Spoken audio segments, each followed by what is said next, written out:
energy, excitement, Pathfinder. Hello, beautiful people, and welcome to episode 32 of the Adventures in Novus podcast. It's summer and it's hot, but we are still here slogging it out to provide more content for our faithful fans. And you, yes, you, our wonderful listeners, I have a special request. Some might even say just a quest. Go right now and go. Grab a D20 and roll it right now. Is it above a 10? If it's 10 or above, then you need to like, subscribe, and comment on whatever platform you're using to support this amazing podcast. 9 or less, you get a free reroll. These are the powers I have as Game Master. And yes, I abuse them. Travis, go to 3. Nice. Oh, no. No, I got that roll out now. Yeah. That's my first shot. Just settling in. Yeah. If there's a tree that would disagree that that's the only shot. It wasn't a shot. I was rolling to subscribe. Also, 5-star reviews go a really long way, and we really appreciate those who have done so already. Last episode ended with a banger of a combat. I can't believe young Anders rolled a fatty natty to rip the crown off the female Cyclops in the very first turn of battle. Some of the craziest rolling I've ever seen. What else happened? Let's find out after recap from Anders Madronis, the old one. I'm not old, damn it. Blooded Zoomers. Right, so we last left off near the top of one of the Dragon Spine Mountains, investigating what sounded to be bodies being hurled from the mountain splatting on the ground nearby. Turns out it was one of the cyclopses we was looking for. The poor gigantic lass seemed to be controlled like a puppet. No faculties of her own to be found. At least until we popped off the giant crown atop her head. Young Anders, I'm not old, damn it, did a fantastical gymnastics routine, only to fall short in the strength department. Couldn't lift the crown, didn't it? Gotta eat your Wheaties, lad. That lad is some sort of impressive, though, let me tell you. But don't you go telling him any of that. The boy's head won't fit under his hood. It'll get so inflated. I'm coming, Uncle. Yes. Crick ended up getting the Cyclops to sleep. We popped off the crown. No small thanks goes to the old men's strength of yours truly. It was some sort of hypno crown. And the lass came back to reality very frantic-like. Warned us her baby was going to be killed and demanded we put the crown back on. She wanted us to follow her to the source of the trouble. Some wizards controlling the Cyclops that needed killing. We followed. We saw an interrogation of some poor souls at the hands of Kalemian scum. The also controlled male Cyclops was there, a caged Cyclops baby, and then some menacing sorts standing about. Next thing you know, out of a hatch in the ground pops Randolph the Orange. Not long after, we find ourselves in combat with this delightful sort. Young Anders does his fancy gymnast routine again to get atop the last Cyclops. Rides her like a horse he does. And then he managed to get the crown off this time in one go. At that point, we all combine our efforts against this evil party. So evil that they managed to nearly murder the Cyclops baby. Crick was luckily able to stabilize the baby. I shudder to think of what would have happened had we been too late. Let me tell you. Now, where's me ale? I was promised ale. I'm coming, Uncle. With your ale. So first and foremost, at the outset and to begin with, the stars of our show, in alphabetical order, not to show any favoritism, Anders, Balethor, Crick, and Travis have all hit level 4. So let's hear about the improvements that your characters have gained by hitting said level. Let's start with Anders. Oh, shit. Which class did you choose, and what has your character gained from it? Anders has decided to take a level in Bard. After board? I figured to travel around, delighting people with my fantastic musical abilities. Give me a high C. Okay, that works. No, Anders has taken a level in Paladin. Go figure. Right, so I've gained channel energy of 2d6 of either positive energy or negative energy. I've also gained the use of a spell slot.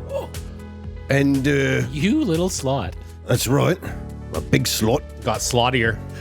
I've selected the spell Knight's Calling for the moment, which allows me to compel an enemy to come and fight me, so I can just challenge people on the field of battle, call them a big fucking pussy. What are you gonna do, pussy? Succeed my will save. Who does that? Oh, and also of high importance, I have gained another wisdom ability point to go from +1 to +2. That's big. So all the, all the bells and whistles that goes with that. The accoutrement, if you will. Ooh, very nice. What in the hell's accoutrement? I wrote this script. That one was just for Mike. Another word for Crick's journal. I think that's it for my explanations. I'm not going to go into the skill points. So the BAB +1, CMD +1, Well, some say you might just have. CMB. So let us roll for your hit points. And just as a reminder, we each roll, myself, the GM, and the PC will roll. And whoever rolls higher, that's the one we keep. If it's a tie, it's a reroll. So which dice are we using for you? A 10? A D10. All right, so we're each gonna roll a D10. All right. Yes. 5. I also got a 5. Reroll, baby. 3. Ooh, and 9. Nice. That's pretty clutch. Oh, no. Is that an... Yep. That's a... Okay. No, here. It's the other way around. It's 90.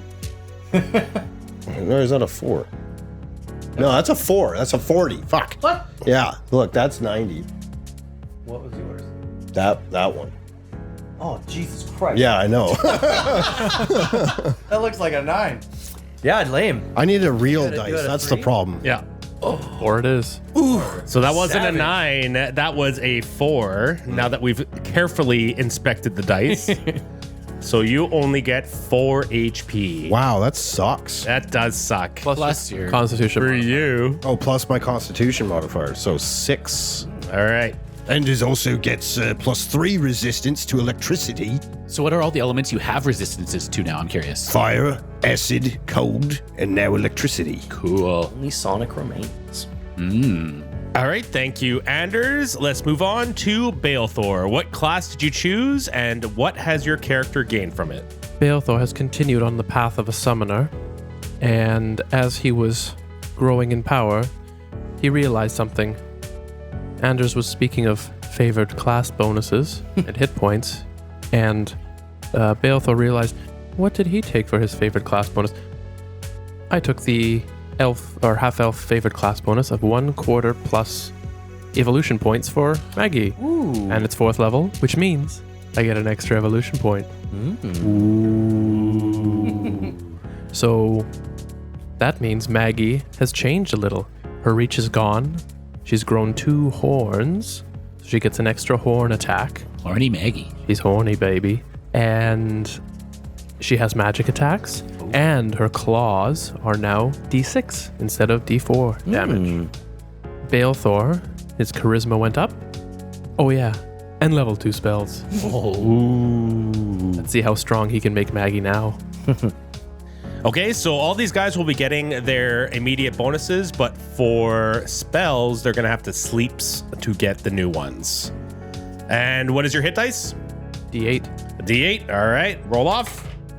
That's a 1. Oh my God. 2, 2, 2, 2, 2. 1. Oh, what are the odds? 1 and 8. Really? How'd you get that? No, it's 8 times 8, isn't it? 38? Do both of them, Yeah. but for you to roll, it was just 1 and 8. That's a 3. A 2. Let's go. Loving these hit point. Level 4, Yeah, not going so well for a Yeah, hit point on loving Tim. it. Give me back that die. Oh, you let him roll your dice for it? Yeah. No wonder it was so low. I left my dice in the box, so I'm using Nick's. God damn it. Okay, thank you, Balethor and Horny Maggie. It is now Crick's turn. Which class did you choose, and what did your character gain from it? Crick always choose Scarred Witch Doctor because this is the thing he is. He not able to do other things.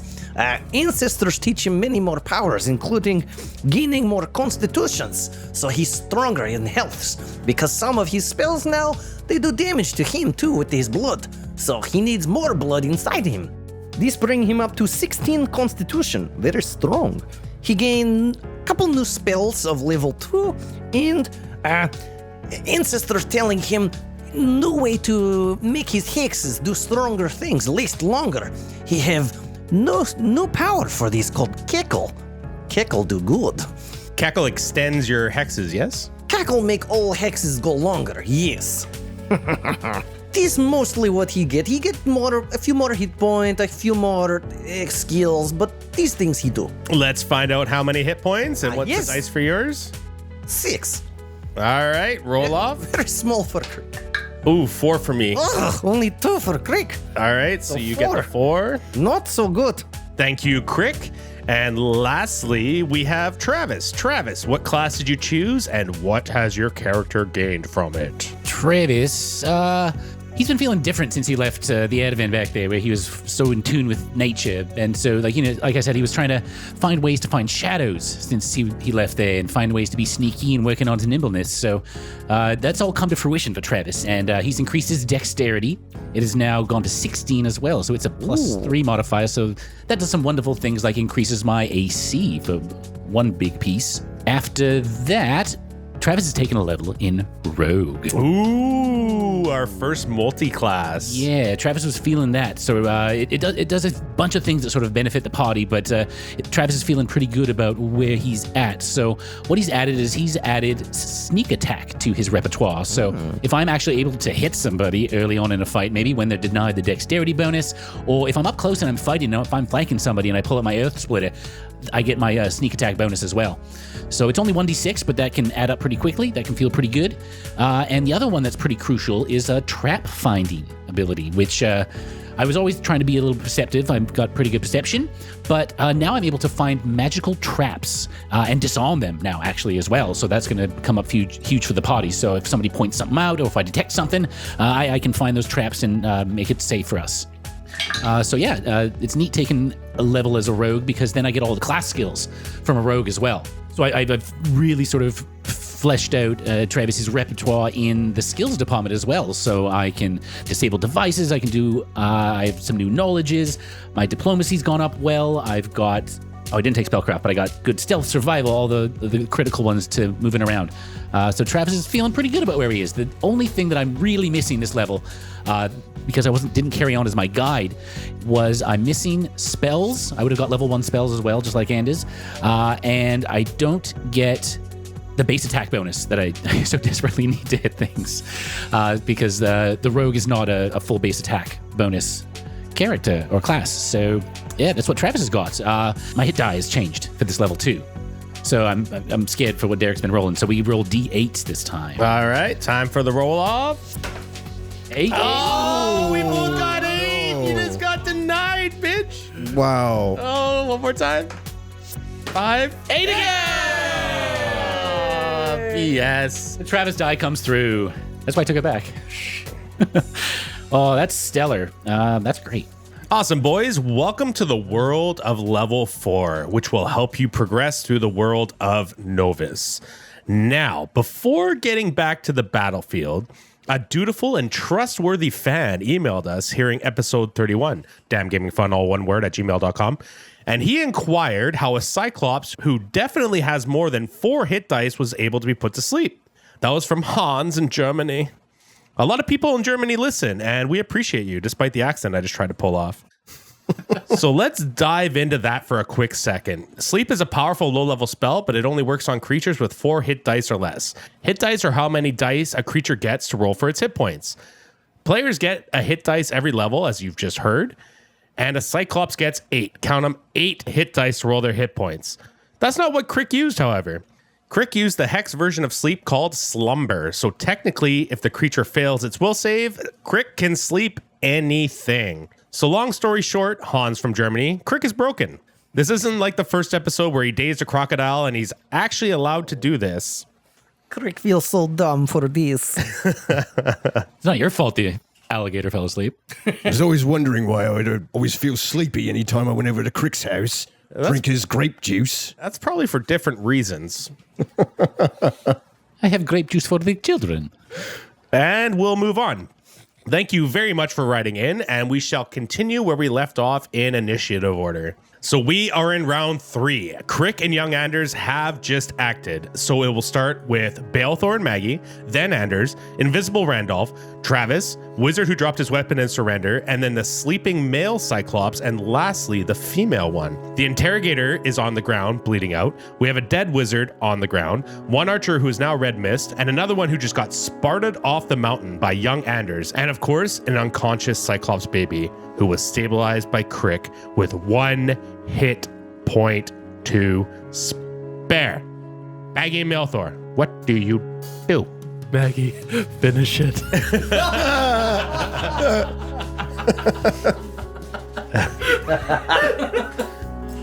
Maggie drives a horn into the Cyclops baby. Angel of Death Maggie. I mean, at least he's consistent. Kill evil wherever it stands. Or it's almost dead. Balethor, now that the battle is kind of seemingly over, so Balethor will order Maggie to approach the male Cyclops, the sleeping one, and attempt to remove the crown. All right, roll a strength check for Maggie. That's a 15. So with a 15, Maggie has the crown in her hands, taking it off the sleeping male Cyclops. And then Balethor will simply move closer to everybody else, because he was at the far end of the battlefield. And that is his turn. Anders, what do you do? Anders shall hold Artie at the ready near the wizard's throat, ready to end his pathetic existence if he tries anything. You hear me, wizard? Yeah. Just fucking move and we'll cut you, bitch. Sorry, I'm really into this right now. Yeah, that's right, Artie. I've had a taste of demon blood and I want some more. This guy looks pretty demonic to me, doesn't he? Oh, yeah. Just say the word. That shall be my turn. I'm gonna... That's it. Oh. I free action take a swig of me booze. I don't know if that's free action. Now we're gonna get an email from a guy in Germany. Yeah. It was What kind of beer? it was flavor play, Hans. It was Yeah. flavor play. Hefeweizen. Yeah. It is now Randolph the Orange's turn.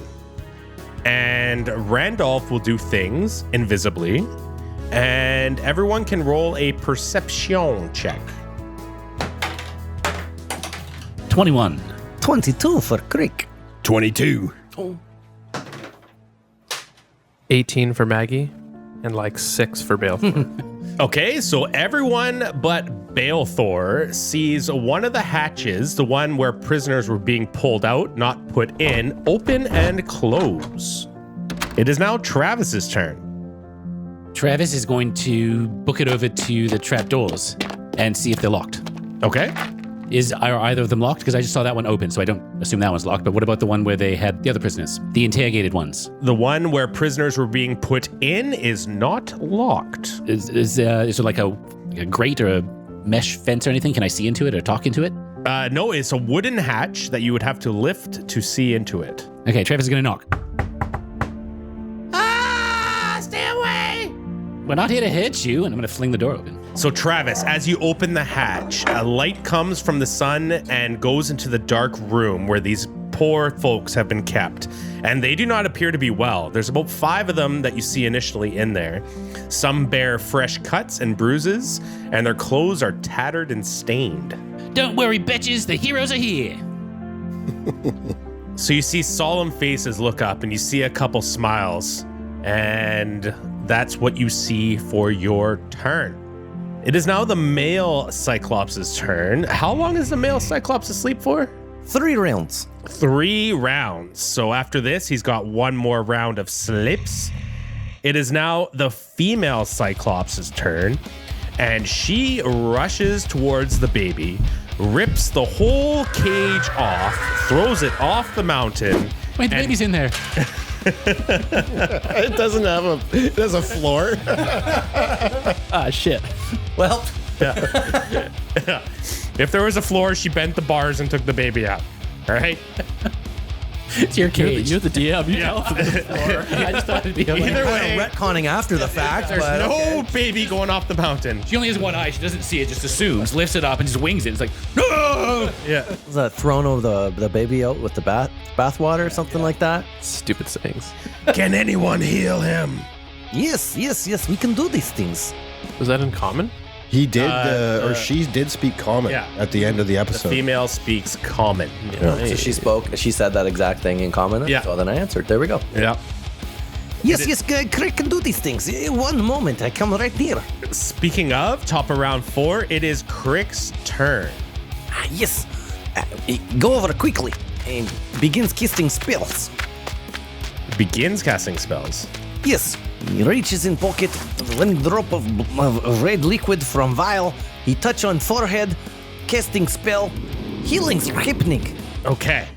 It is now young Anders' turn, and young Anders will move behind the wizard that Anders is threatening, and he will take out some rope out of his pack and prepare to tie him up. I will tie him up, Uncle. Balthor's turn. Balthor will go to the other one and open it, if he can. Yeah, you're going to go open the hatch door that the prisoners were being taken out of. And you open up the hatch door, same thing. Sunlight goes down. You see people that are not in good shape. And you see a man in an orange cloak attending to someone. It is safe out here now. You can come out, all of you. We are here to save you. Maggie, come close. Perhaps you can help. And then Maggie will move away from the Cyclops, because it's asleep, and like lumber her way over with her horns and claws and tongue, and reach a long clawed hand down. And if anybody wants help getting out, she can give them help. Okay. It is now Anders' turn. Right, I'm still standing guard of this wizard who is yet to say anything. Was he conscious, this wizard? Yeah, he is not saying anything. He is terrified. Why don't you talk, you fucking minge? Yeah, and just fucking move 1 inch. I fucking dare ya. Just move 1 little fucking inch. I'm getting mighty bored just standing here doing nothing while there's evil at my feet. And 6 seconds is a long time. And it is now Randolph's turn. He doesn't say anything. He's continuing to. He's pleading the On his fifth. turn, he might. Oh, Yeah. And it is Randolph's turn. Okay, people, the heroes have arrived. Yes, come here and reach for the large, scary creature's hand, please. Everyone is safe now. They are our allies. Travis's turn. Travis will reach down and offer to help anybody up from the one I'm looking into. So it is 8 feet down. Okay, Travis will lower some rope down then. Okay, so you're going to take out some rope out of your pack and prepare to lower it down. Yeah, and I'll lower it down.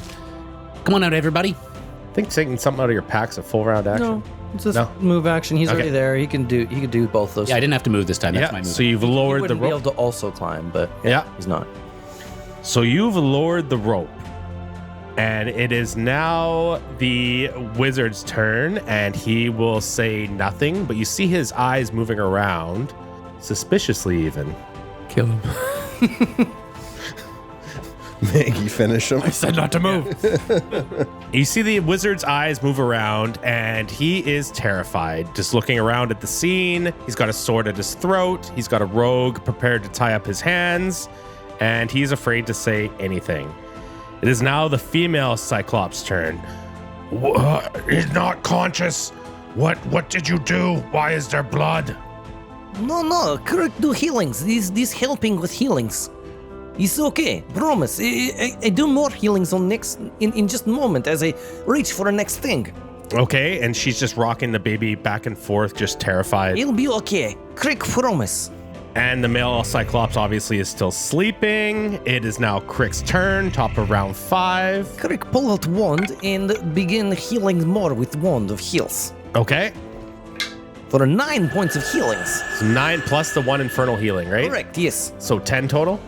Sure, yes. Yeah. And that baby is still unconscious, but you still see the Gjallar wound close up a bit, and he is getting a little bit better, but still unconscious. You see wounds, they begin closing. Crick doing good work on this. Baby will be okay soon. So Balthor's turn. Balthor will drop some rope down the hole as well, or the hatch, I guess. And Well, I thought Maggie was reaching in. She can reach. She doesn't have reach anymore. no, and she never did with her claws, anyways. Right. Okay. So she's got 8 foot. Yeah. She can reach 3 feet down because she's 6 feet tall. Yeah. So you can say Maggie will pull out the. Sure. Yeah. Yeah. So Maggie on her action will begin yanking people out of there.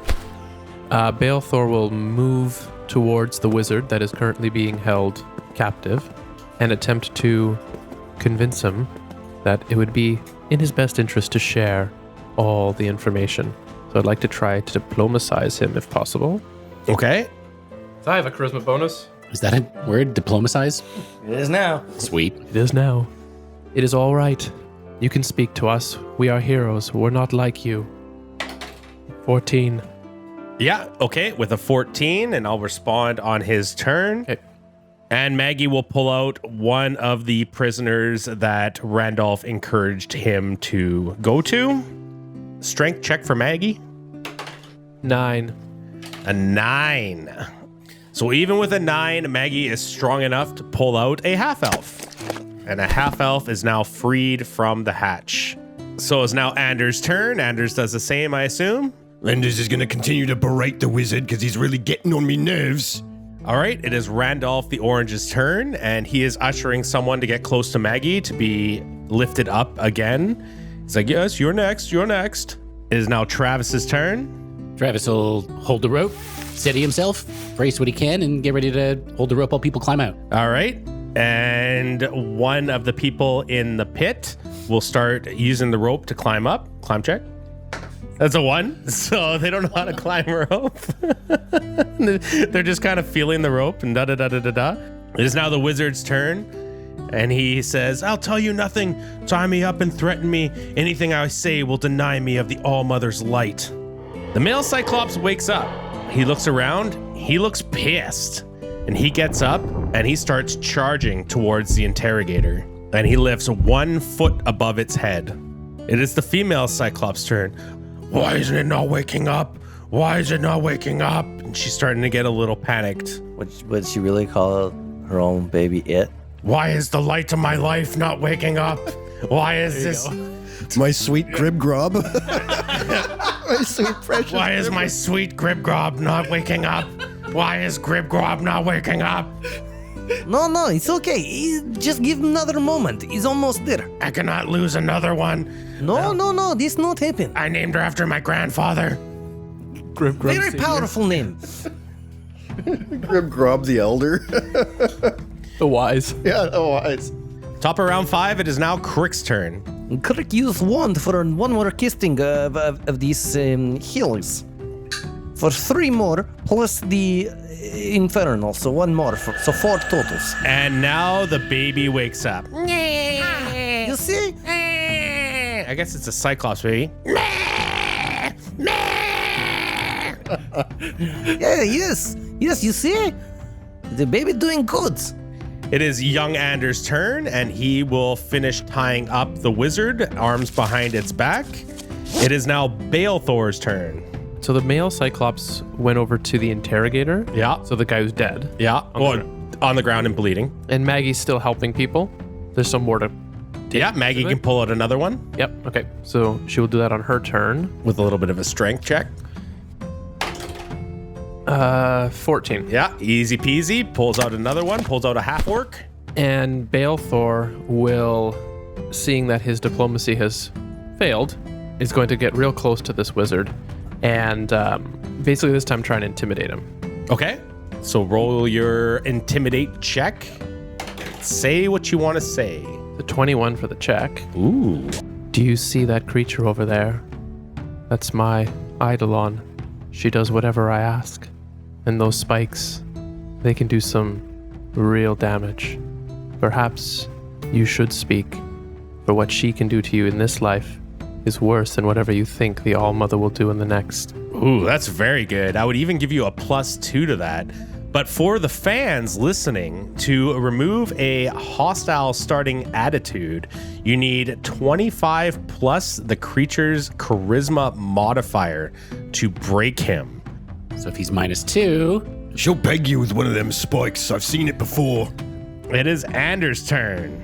Anders, why don't you see about searching this wizard's pockets and the robe and the like, see what you can come up with your nimble little rogue fingers.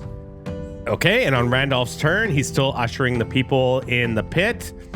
It is Travis's turn. Travis is going to look around and see if there's any way to tie off this rope to, so he can be useful somewhere else too.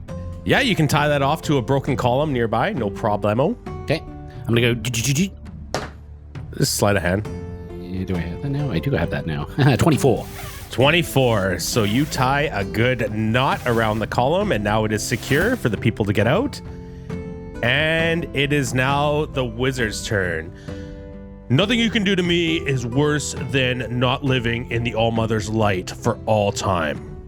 And it is now the male Cyclops' turn. The male Cyclops is going to smash the brains of the interrogator with his foot, and he is going to pick up the crown that Maggie took off, and he is going to rip it in half. I thought he'd do like a discus. Yeah. And it is now the female Cyclops' turn. Oh, thank you. Thank you. Glib glub. Glib glub. And she's going to... Grib Grob. Yeah. Oh, no, was it? Grib Grob, right? Yeah. Well, Glibglob's its middle name. Yeah. Glib Glob. Glibgrob, Glibglob. That's his baby name. Yeah. And she's going to start nursing it. She's gonna start nursing it. Yeah. It whips out a giant Cyclops titty. All right. The baby on it. Do Cyclopses have one big giant tit? They have 3 and they use the middle one. There's nothing more healing than breast milk. Yeah. Yeah, she was heavily lactating. She's been, Fuck. it's been a highly educational journey, Yeah. I must say. Changes how I envisioned the last thing completely. Completely. Young Andrew's just riding this Cyclops with just milk coming out of her tits, leaving a trail on the ground. White milk trail. So we can pull out a turn order now. It was basically just in case something happened with the baby, and just in case the wizard was going to pull something, although you guys did subdue him, that some shit could have gone down. But now we can say that the battle is officially over, but we still have a pissed off male Cyclops. And I'm just going to tell you, to save us from more drawn out turn order action, what the male Cyclops is going to start to do. The first thing he's going to do is he's going to go to every single crown and start ripping it off. As the female starts feeding the baby Grib Grob, happy to be reunited, happy it's conscious again, and it will continue to heal from the infernal healing, and all of its wounds will close. The people will start being pulled out of the hatches with the rope and with the aid of Maggie. And so everyone's going to come up, but this whole time, this male Cyclops is going from crown to crown, and he is ripping them apart. He is destroying them. He is stomping on them. He is causing quite the scene. He doesn't even really look or notice you guys. You can tell his first priority is to rip those apart. He does check on his wife, but he also goes to the dead wizard, and he will stomp his face in too. All the while, people are being pulled out.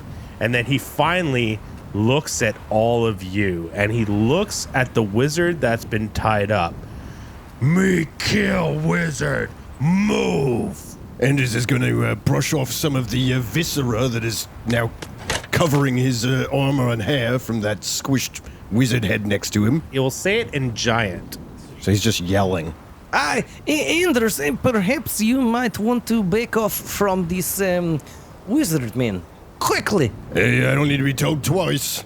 And Anders shall vacate. Yeah. And young Anders will do the same. And the Cyclops will put his hand over the wizard's head and start to squeeze.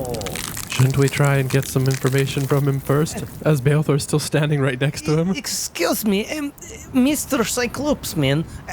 Maybe we wish to speak with this one before you do what you need to do to him. Travis could come up and try to make a diplomacy as well.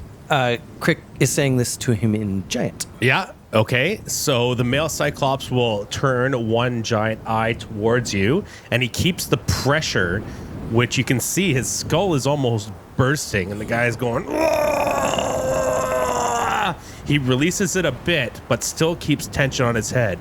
Speak to Puny now. Yes, many thanks. Good man, Cyclops. Friends, I suggest now is the time to speak with this one. Now. Well, you don't have to tell us. Hey, Mr. Wizard Man, now's your time to speak because you can tell what's going to happen if you don't. Echo will know. Echo hears all, knows all. I am doomed. Send me to the light. Send me to the All-Mother. What are you doing here now? Why you come to this place? Can Enders roll a knowledge religion on seeing if there's any way that we can make this man's transition into the afterlife not honorable or in some way undesirable for him in the eyes of Kalem or in the All-Mother? Sure. Come on now. It's 12. You know that the followers of the All-Mother are quite fanatic. So they hold strong to their religion. They believe that if they go against their religion, they will not be brought to the light. They will not be risen to the sun. So it's going to take a lot to get any information out of him. You'd almost have to convince him that giving you information would still bring him to the light of the All-Mother, or you're not going to get any information out of him. That's a tough road to hoe. We can't sin for him, whatever a sin of theirs would look like. You would have to charm him in some way or do an intimidate of some sort that you'd have to trick him in some way that telling you information is somehow beneficial to his god. A quick question. I believe young Anders was asked to search him, correct? Did he do so? Yeah, young Anders will pull out a spell book and some coins, and that's all he really had on him. No journal, eh? Damn. Well, to be honest, I think you're kind of fucked. Well, maybe I'm curious. If you live longer, do you have more ability to create more light for yourself? So would that be beneficial in some way? If you gave us a little bit of information, say we could release the grasp on your head and you don't pop, and you can even walk away from here maybe, right? You can live and create more light in the world. Roll a diplomacy. 19. So a 19 isn't going to be enough. Good attempt. I am ready. I am ready for the light. I am ready to go to the All-Mother. I have done enough in this life. Crick look up to Cyclops Man, and he go in giant. He have nothing useful to say. And he Crick gesture towards men. The Cyclops will lift him up by the head and stare at him with his one eye and go, bye-bye, and squeezes, and brains and blood and everything just go through his fingers as the head is quite small in its hand, and he just falls limplessly to the ground. Had hangovers that felt like that. Oh, this is gross. It's an appropriate punishment. Crick adding to grossness of these visceral reactions goes up to this man who's no longer his head and pulls out some vials from Big, begins gathering some of the liquids from this man, and as well as the other wizard who's also been killed. He wishes to collect some bloods. Yeah, so Crick does that, and by now all of the prisoners have made it out of the hatches, and they are terrified, and they've all grouped themselves as far enough away as possible from the giant cyclopses that are squeezing heads and nursing giant babies. And they are staying behind a broken wall, just kind of terrified at what's happening. But they kind of get what's going on at the same time, that they're being saved at the same time. But these are the cyclopses that took some of them away, and they are the same ones who destroyed them in battle not long before you guys had showed up as well. So that's what they're doing. Travis will see that everybody's kind of scared over there, so he's watched this, and Crick can do his gross stuff. He's gonna walk away, and he's gonna talk to the people from Betchland. Okay, and as you're doing that, the male Cyclops looks to his wife and goes, "Kill rest." And the wife says, "Husband, calm. They helped." And he takes a step back and he holds up his great axe. And he goes, "Yes, wife, I watch, ready to kill. Good husband." And that's giant? Yeah, they're saying that in giant. Crick look around kind of nervously. Everything okay, everyone? Nothing to see here. So all the Cyclops are together, and he has his great axe. He's holding it up over his wife, who's sitting down and nursing. And Travis, you approach the people of Betchland. Yeah, I tried to calm them down and go, we had a plan with The big cyclops over there. That's but look, they were under control of those horrible clam scum mages that were here. Okay, we got rid of them. So what can you guys tell us? This is all that's left. How many are there? So there are 10 left and a Randolph the Orange. And Randolph will say, yes, quite.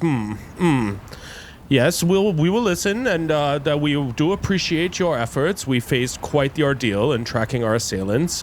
At times, I feared we were doomed, and I am quite happy that you guys have arrived to save us. Did they give you any indication why you were targeted? Why have the Cyclops steal people from Betchland?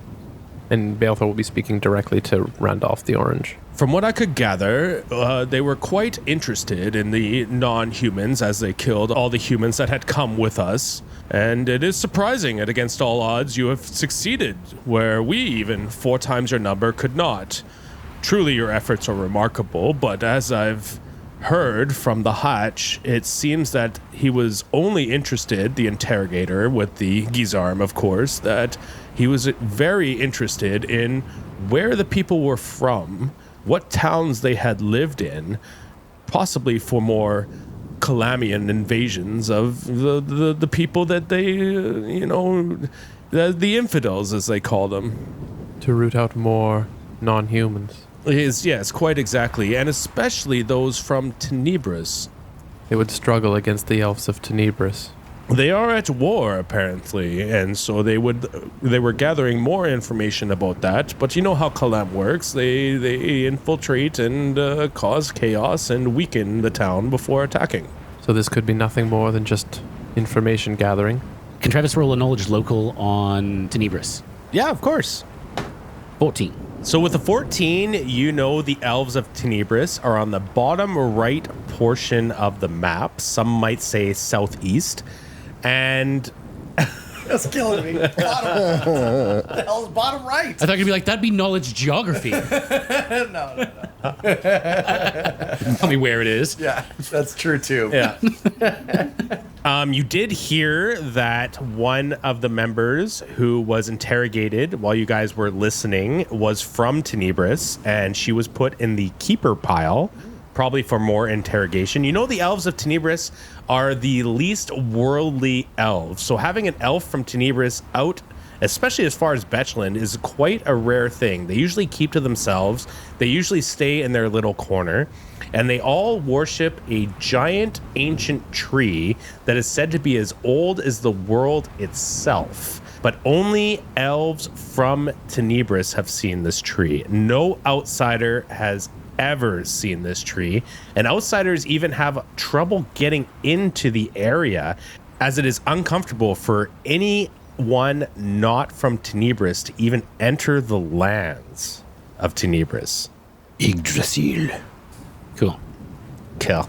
Crick happily going about his business, pushing vials through and collecting bloods. Big smile on face, but nobody see he has misk.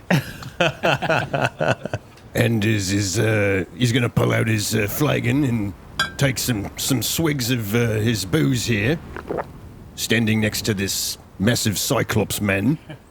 And he's gonna say, well, I may not know giant, but maybe we speak a common language. And he makes a gesture of drinking, and hands up the flagon to the Cyclops. One eye looks down at you suspiciously and looks down at the bottle, and his eye kind of widens a bit, and he takes one hand off his great axe and he just crushes the bottle in his hand and empties everything into your flagon into his mouth, which just looks like kind of drips. Like a shot glass. Yeah, it looks like a shot glass to him, and he just drains the whole thing and hands back the crushed flagon back to you. Yeah, thanks. Hey, how'd you like that? Yummy? Rub my belly like this. He looks at his... No, that was... I'm going for cigarettes. Going out for a smoke. He just nods at you, puts his hand back on his great axe, and his one eye continues to look around the surroundings. All right, see, we've got an understanding, me and you, huh? We got no problems. We're right as rain. I see you making good friends over there, Anders. Good job. Yeah, I'm going to see if I can make some other friends. Any of you captives managed to have any booze on you, Bonnie Chintz? Anybody? Now, how about you over there with the curly hair? I thought I saw something in your pack there, now. Uncle, I still have the absinthe here. Oh, yes, you're a lifesaver, Yanders. Let's do it. Come, did you see me Sparta that bitch right off the mountain? Yeah, we all saw you, Yanders. We all saw you, all right? Did you see me climb the female cyclops and take that crown right off? Yes, I saw you riding the lactating cyclops. It was very magnificent, very majestic. Randolph the Orange will approach you guys and say, though we have triumphed with your aid in vanquishing the current threat, our journey does not end here. The survivors require our assistance, and they're quite frankly terrified of the cyclopses, and we must ensure the weapons and supplies that were taken reach Betchland so that others may prepare for the challenges ahead. Indeed, but one thing must be understood for all is clearly we can all agree, I think, these cyclops were not the ones doing these things. This was Caleb. Caleb is the one that's doing the bits. Yeah, there's nothing wrong with this bloke. These cyclops, perhaps they could be allies in coming battles against Caleb and other baddies. Yeah, we're traveling back to Betchland anyway, right? We can travel with you guys. We should definitely do this, but I think it's important that Randolph here understand Cyclops not evil here. I guess you guys don't want to collect the 2,500 gold bounty for the Cyclops heads anymore? This not a good thing to do. No, absolutely not. Before we leave, Travis wants to have a look around on this mountaintop. Some of these ruins have kind of caught his eye. For sure, and we will definitely go through that, but the female Cyclops hears the conversation that's happening, and she will respond to Crick. I, Malar, thank you for your help, small folk. Husband Sikeb not look like it, but he thanks as well. Sorry for attack. No control. We have other Cyclops leave. They go deeper in mountains. They leave us behind because Sikeb weak, and they do not want weak baby in tribe. Husband loyal. He stay with me. Sikeb good husband. Our baby will be strong. Already tasted battle. Others will see. Yes, very strong. All of you. You've done very good here. Kill him clearly enemies for all. I think we agree, yes? Yes. This place has danger without tribe. Needs safe place to raise. Glib glub. Grib grub. Grib grub. I wonder if the high walls of Betchland would be a good place to raise a child. Betchland no like Cyclops. Perhaps an agreement could be had between Cyclops and the town of Betchland. In any case, clearly, as we say, Caleb is bad. They're coming. We need to ally against these forces. And I may have a thing or two to say about Betchland. Bit of an outcast myself, you'd see. They've got a bit of a section, it's beyond the walls, all right? To be fair, it's beyond the walls. But, it's a nice little quiet spot. I've got a shack out there. And, I wouldn't mind a little bit of company maybe when all this settles down, so I'm sure something could be worked out. Perhaps we should ask Randolph the Orange. Lundgren. Or Gerald. Dick Marks. It was Dick Marks that was Richard. Well, since he's here, Balethor will basically pull Randolph into the conversation or attempt to. Mm-hmm. Perhaps you can speak to what Betchland would think now. Oh, why are you pulling me from there? Oh. No, just joking. Maggie, pull him harder. If small folk, small town take, we will stay. Oh, yeah, so... Just think of the rages me and that Cyclops could have. Right bloody rages. Travis can create 6 liters of water and turn it into booze. I was going to say, is there enough booze in Betchland for that Cyclops? It might be an adjustment to be sure, but there's definitely a benefit in having giant cyclopses defending the town with threats that are to come. He looks over at the people, and the people are still just kind of like cowering. Many adjustments might have to made, but maybe outside the town to start, and if they don't cause any trouble, we can maybe make such arrangements. I will have to talk to Dick Marks about this. I am trusted, but I'm sure he's He's gonna be okay with the extra protection. They're super strong and tall. They could like even build your walls a little bit higher, right? Imagine what would occur if the baby was raised here in Betchland. A Betchland citizen, baby Cyclops. They have a tribe, they said. Correct? Tribe no like, because husband small. Husband makes small baby, and tribe leave. Danger in area. But I was pregnant, so I had to stay to deliver. Glib glub. What kind of danger are you facing out here? The mountains become dark. Dark with anger and undead. Tribe leave. This is dark tidings. Not safe in mountains anymore. Could perhaps you show us where on map these areas are? We wish to rid this place of these things. Malar no map. Malar no mountains. Would Malor wish to come with to show us these places? Malar stay with baby. Ah. In safe place with husband. Yes. Small puny husband, but I still love him. Can we see anything from where we're standing on top of a mountain? There's actually quite a nice view from the mountain. You can even see a small, tiny circle that's Betchland. But to the north, there are bigger and bigger and bigger mountains, and you can't quite see what's going on out there. Is this direction towards north? And Crick points. This where undeads are. That's where undeads are. The dark. The dark comes. Thank you, Malor. It's nice to meet you. I am, of course, by the way, Creek. These are heroes of... I was going to say Sandpoint, but that's the wrong game. Yeah. Heroes of Haven. We wish to help with you in these matters. Just need safe place for Glib Glub. Sure. If you no wish to be with tribe, perhaps Betchland could be safe haven for you. If puny small folk take us, we will help and defend and raise Glib Glub there. Ah, this lovely. Good. And she kind of translates everything to her husband, and her husband is kind of just nodding, and then one giant eye goes to the absinthe that young Anders is holding. Oh, yeah, you got your eye on that, eh, Seeks? Yeah, all right, let's do it. Travis goes, is it party time? And he's going to create as much water as he can, which is still 6 liters of water, and turn it all into booze for everybody. Into what, though? Into the beehive pots. Just on the ground? Like, Oh, yeah. you gotta have a... Container. Yeah. I'm not I love what you're doing. Yeah. Maybe there's like a column that was when knocked over was hollowed out a little bit that could act like a basin. I don't know. I'm thinking, is there like maybe some armor that's in all the stuff that's there? Is there... There's the caved-in mage skulls.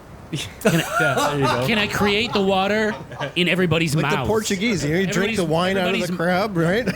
Danny knows. No, everybody's mouth suddenly fills with water. All the liquid it appears in their mouth. Yeah. We all get saves. You turn it into whiskey and they swallow it. Yeah. Yeah. You can ask Seacub to lie down and open his mouth. I don't know. Everybody can drink. You just move on. Seacub, lie down and open your mouth. We got a surprise for you. Like, close your eyes, too, would you? Anybody who wants to drink, lie down over here. I'm just gonna make it rain booze on you. This is gonna fill you up. Well, Randolph, you be okay with this, yes? These fine cyclops come with to town. Well, we do have many witnesses, and, we could bring them close by and slowly acclimatize them to the situation. Good. Also, did any of you notice any other things that were in these areas? Were there more peoples? Were there more Kellems? Places you went to? Anything like this might help us. No other people, but I did quite notice that this place is a marvel. I have never before witnessed dwarven craftsmanship. It is magnificent, even in its ruin. However, I must share with you something curious I discovered in the hatch where I was held captive. There was a magic unlike any I have ever encountered, which is peculiar in itself. All known magics are well documented, so to experience an unfamiliar one is indeed quite strange. Is it runic in nature? It was under a bunch of filth, and I was more concerned with aiding the survivors after the battle than what the magic was in itself. And then you guys arrived. Can you show me? I can. And while they're walking, Balthor will explain to him the elevator. Yes, that is indeed perplexing. A most unusual anomaly. Feel free to investigate. I must calm down the citizens of Betchland and get them acclimatized to the cyclopses and prepare for our departure. But it's in the hatch right there. He points to the one where people are being pulled out to be questioned. Feel free to investigate. It's in the middle of the room there. Okay, Balethor and Maggie will go that way. Set up a rope, drop down at however long that takes. So we have Randolph the Orange going to the citizens of Betchland. And we have Travis wanting to inspect the ruins. Is there anything else that anyone else wants to do while all this is happening? Crick wishes to look over the gears of the peoples, the killing peoples, as well as detecting magics on these areas. First detecting magics, then getting through the gears of the peoples. Well, in one of the hatches, you do detect a magic, and it is the same kind of weird magic that you detected on Artie's sword. Very interesting. Well, I guess the sword that is Artie. But you also detect on the dead torturer interrogator guy a magic on the Gjallar. Is that an exotic weapon? Is that you need a specialty for it, or is it just a martial? Just a reach weapon, martial. Yeah. Sounds fancy because it's Frenchish, but we know from other game that's his paladin weapon. Sweet. His arm. The crowns no longer have the magic on them. And besides that, you don't detect any magic anywhere else. Okay. Crick will start gathering the gears, but thank you. Yeah, I assume the gear that the Calamian people had. You don't want to take the gear that was taken from... No, of course, yes. Crick not a thief. Yeah. So they just have regular short bows and short swords, and the wizards just have normal staffs and slings. I'm sure you guys don't really care about any of that stuff. Spell books, I imagine, would also be... Yeah, the two wizards both have a spell book. Would be detecting magics. Oh, so you will detect magic with the spell books as well. Sorry about that. And you will find 100 gold, 50 silver, and 157 copper on the dead Calamians. Okay, thank you. So Anders, you see young Anders begin to hand the male Cyclops the bottle of absinthe. Hey, one minute there. 1 minute there, lad. I need to inspect that bottle first before we hand it over, you know. We want to be good hosts. Young Anders hesitates for a second, and the male Cyclops growls. Shit. I'm sorry, Uncle. He is quite bigger than you are. Oh, shit. And the male Cyclops will drain the absinthe. And he has a slight smile on his face, and he stares his one eye at looking at you, gives you a bit of a wink. Did it taste good, Seeks? Huh? I hope it did. All right, so we have the Madronuses drinking with the male Cyclops. We got Balethor investigating the magic in the hatch. We got Randolph the Orange communicating with the remaining survivors. And now we have Travis, who wanted to check out the ruins. Not the runes, but the ruins of the place that you have come to. It is finally time where you can kind of poke around and check around. You do know it is dwarven construction. Yeah, I heard Randolph mention that. So what do you want to do? Travis wants to start by, I guess, checking the pillars that have fallen down and stuff, see if there's anything on those, any indication of anything, and then the standing walls at the back. There's the pieces of the walls that are there, see if there's anything important. So roll a engineering for that. It's the worst one. 19. 19. So Travis, you notice the peak has been flattened to construct this fort, and the granite quarried from the mountain was used in its creation. The remaining stones are fitted together with such precision that you can't slip a piece of paper between the cracks. Each stone interlocks with its neighbors in a staggered horizontal pattern that ensures stability and disperses seismic energy, preventing damage from earthquakes. This masterful arrangement, clearly influenced by dwarven architecture, ensures the structure's durability. This also indicates that no natural disaster destroyed the fort. It must have fallen in battle. You're looking for statues, and you do see one statue that is now broken into pieces, worn with time, and the features now are unrecognizable. Okay, as I'm kind of going around, if I see anything of note where I'm like, I just can't quite put it together, I'm going to call Crick over and see if he knows anything about something that might have happened up here, because I'll tell him about the structure that used to be here and noticing these, look at the craftsmanship on this floor even. Okay, let me take a look. Wish to roll knowledge history.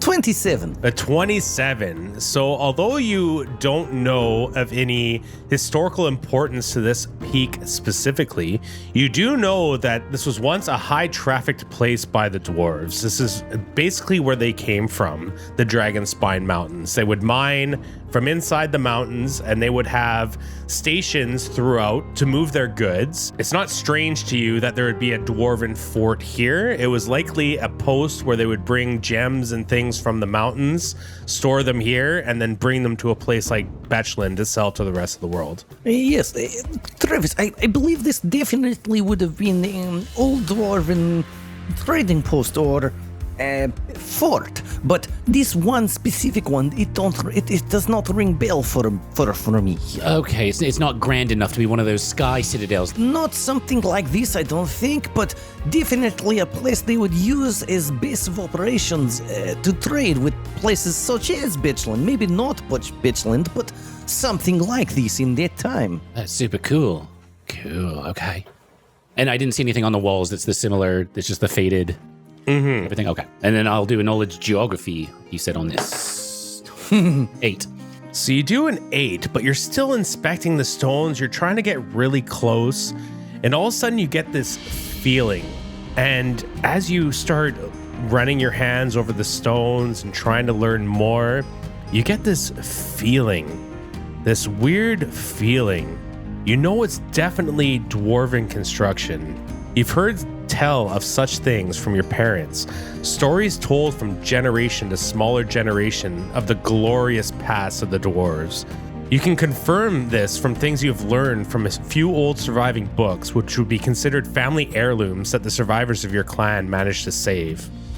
Now, we haven't talked much about the surviving clan that you came from, but I'll let the listeners know that it was a forest dwarf tribe in the Adavan. We haven't talked about this. And as you stand amidst the ruins of this ancient place, you start to feel a loving presence enveloping you. It's an inexplicable sensation, yet it makes you feel closer to your mother than you ever had before. All those nights spent trying to connect, and now, at last, you feel heard. In this state, you can almost hear echoes of the past, the murmurs of voices, the clangs of metal, the rhythm of daily life that ceased long ago. Ding, ding, ding. The ancient fort atop the flattened peak of the Dragonspine Mountains was once a vibrant and strong area. Suddenly, your perception shifts. The ruins become ethereal, and you glimpse the town in all of its former glory. It's a stark contrast, much like seeing the Egyptian pyramids today versus their peak beauty thousands of years ago. The fort comes alive with purpose and life. You see a small dwarven child run up to its mother, proudly saying, "Rock," in dwarven. The mother gently corrects her. "No, my child, that is quartz," raising it to the sky. "See how the sun shines through it." A dark wind then sweeps in from all directions, and the scene begins to disintegrate. The buildings and dwarves fade away, and you're brought back to the present, the ruins once again silent and still. Cool. Badass. I got like 1/100th of that going through the ruins in Athens and the Parthenon and stuff like that. You see them and you get, honestly, you feel You start to imagine the lives of the past. It's really neat. Yeah. Been to Pompeii. Yeah. Sure, same kind of idea. And the effort that Travis has made trying to reconnect to his mother pays off in this situation. You're going to get a stat boost to one of your skills. Ooh. You get a stat boost of +1 to any skill you want. You know that was a thing. Wow. I have not a thing. powers. Yeah, GMs can GM do powers. this, but that's not a thing otherwise. Okay. Very cool. Yeah, knowledge or anything. How about I'm actually Do something that connects you to your mom. I'm gonna do knowledge religion for that, because it's not a class skill or anything, but that feels kind of right for what it would be. It's that connection with Gozray and maybe other gods that sort of existed because he would have known about Torag and stuff like that, but not necessarily have any connection to it. So he's exploring that a little bit more. So I think that's where it's going to go. All right, makes sense. And for everyone else, for anyone that wants to perceive, you can roll a perception check. Crick will do Except this. for Balethor and Maggie, they're in a hole. Anders takes a closer look at the ruin that he's peeing on. Oh no, it's covered in piss. Only 9 for Crick. Travis is shuffling along, just suddenly starts getting pissed on. Yeah. 11. Having a moment. Ooh, and Anders doesn't roll well either. So no one really notices that Travis stopped moving and was staring off into nothingness for a while. It's because I'm a good rogue. Still some of that weed still like kicking in. Flashbacks. Yeah.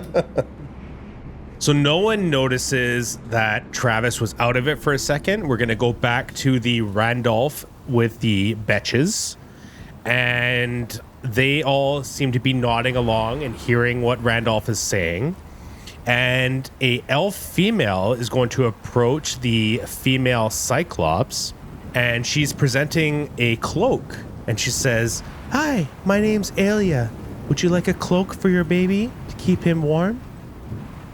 Yes, cloak good. Thank you, small person. And she takes the cloak and wraps her baby in it. It's done feeding, and she's like rocking it back and forth. She goes, "You can come with us." Well, everyone's agreed, but I'd be maybe a little careful about the rest of them. We'll find you a nice place close by, and then hopefully we can get you inside the walls. Okay, we go back. We go back with you. We go to a safe place, away from the dark. And then the Cyclopses get up. The female one speaks some giant to the other one, and Crick would recognize it as, "We're following the small folk. Come with me. Trust them." Melor in Sikeb in Giant.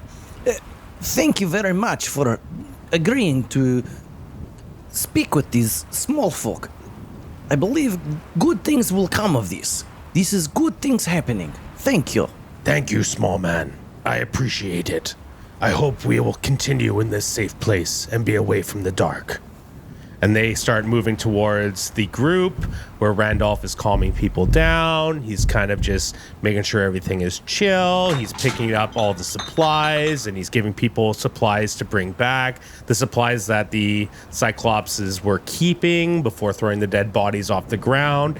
And they're all just managing that. Randolph, last thing being, we will be joining you, but please feel free. Go on ahead. We will catch up. It will take us a while to get going, and we will see and wait to see what you discover maybe down there. And I would also like to be most informed of what you find down there. However, my priority is here with my people. Yes, excellent. This is good. Okay, thank you very much. And they continue preparing for travel, getting all their supplies together, and also healing some wounds. Like Randolph is tending to some of the people. These people have been through battle, and some of them are more worse for wear than others. Some just have bruises and swellings, but others have cuts, lacerations, and difficulty moving if they were not tended to. So there's a lot to get ready before they start moving back to Betchland.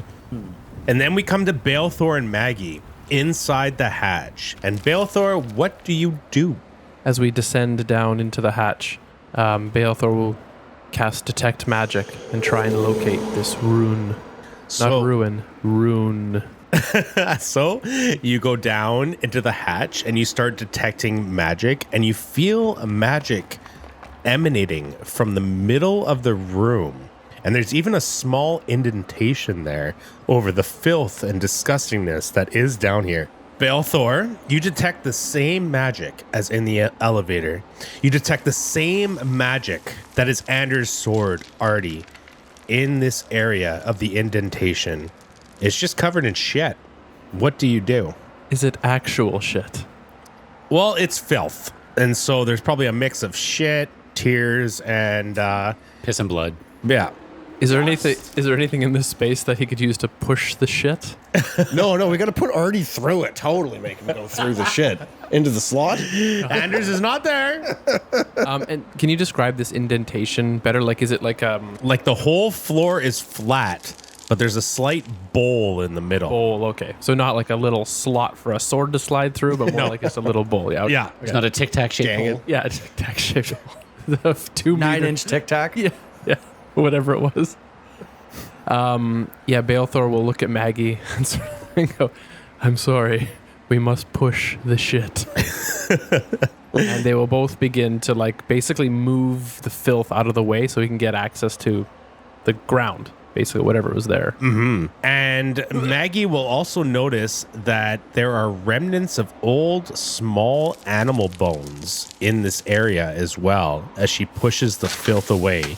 And what she reveals is something you're going to have to listen to next time. You son of a bitch. Son of a whore. What a bastard. You want to find out? Keep listening, baby. We'll see you next episode.